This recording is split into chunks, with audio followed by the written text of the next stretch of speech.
Magpapatupad ng bagong guidelines para sa screening sa mga Pilipinong mag-abroad simula Setyembre. Kabilang sa mga posibleng hanapin ang ilang mahalagang dokumento kahit yan mismong pag-uusisang yan ang inirereklamo sa ilang viral video. Nakatutok si Salima Refran. Ilang ulit nang nag-viral ang mga reklamo ng mga biyaherong kung hindi na offload o hindi pinasakay ay na-miss naman ang flight dahil sa dami ng tanong sa immigration bago umalis ng Pilipinas. Kaya sa kampanya ng gobyerno para raw malabanan ng human trafficking at illegal recruitment, formal nang inilatag ang mga bagong guidelines para sa departure screening ng mga Pilipinong babiyahe abroad. Pero kung inakala nyo magluluwag, tila lalo pang naghigpit sa mga panuntunan sa mga dokumentong kailangang ipakita, lalo na kung sponsored o sagot ng iba ang gastusin sa biyahe. Those who are traveling for tourism purposes only, na wala pong sponsor, they are just regular tourists, wala pong kailangang ipag-alala because just the regular documents po ang tinitingnan natin. Bukod sa basic travel documents, maaaring hingan ng ibang patunay o dokumento ng relasyon, pati na kapasidad ng sponsor na pondohan ng biyahe. Kung magkaanak sa first degree, tulad ng anak, kapatid at mga magulang, kailangan ng magpakita ng original PSA-issued birth certificate o marriage certificate, kopya ng work visa o work permit o residence permit ng sponsor at OFW documents kung OFW ang sponsor. Kung mas malayo sa immediate family ang nag-imbita tulad ng tiyahin, pinsan, hipag, biyenan at iba pa, bukod sa mga patunay ng pagkakamag-anak tulad ng mga original PSA certificates, kinakailangan ng notarized original affidavit of support and guarantee na ninotaryo o inauthenticate ng Embahada ng Pilipinas, konsulado o honorary consulate depende sa bansa. Kailangan rin ng legal na kasulatan mula sa sponsor na nagpapatotoo na ang biyahe ay para lamang sa tourism purposes at babalik sa Pilipinas ang sponsoran.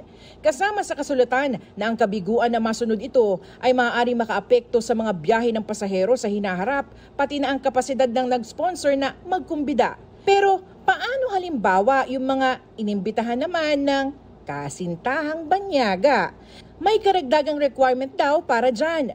They may show proof po of their relationship. That could be photos, that could be any document po. Tinitingnan din po who the sponsor is.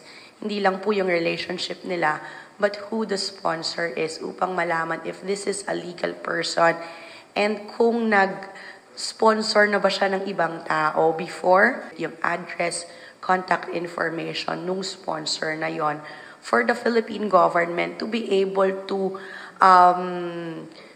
siguro locate should there need to be should issues arise.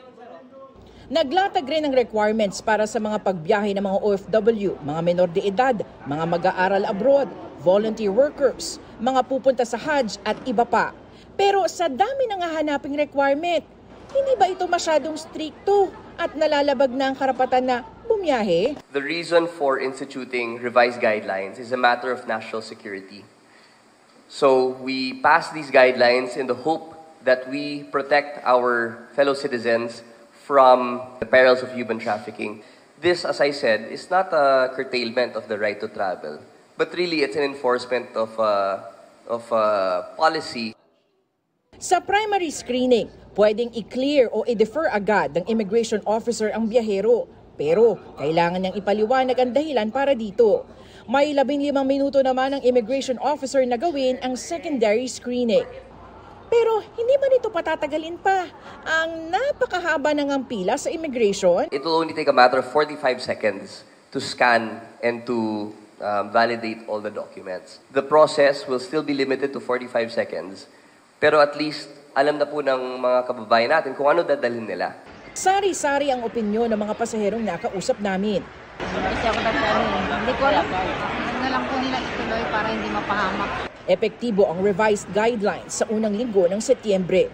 Maaaring basahin ang kumpletong guidelines at kakailanganing requirements sa Official Gazette ng pamahalaan. Para sa GMA Integrated News, Salima Refran, nakatutok 24 oras. Mga kapuso, kasama nyo kami 24 oras. Mag-subscribe sa GMA Integrated News sa YouTube. Sa mga kapuso abroad, bisitahin ang GMA Pinoy TV at www.gmanews.tv.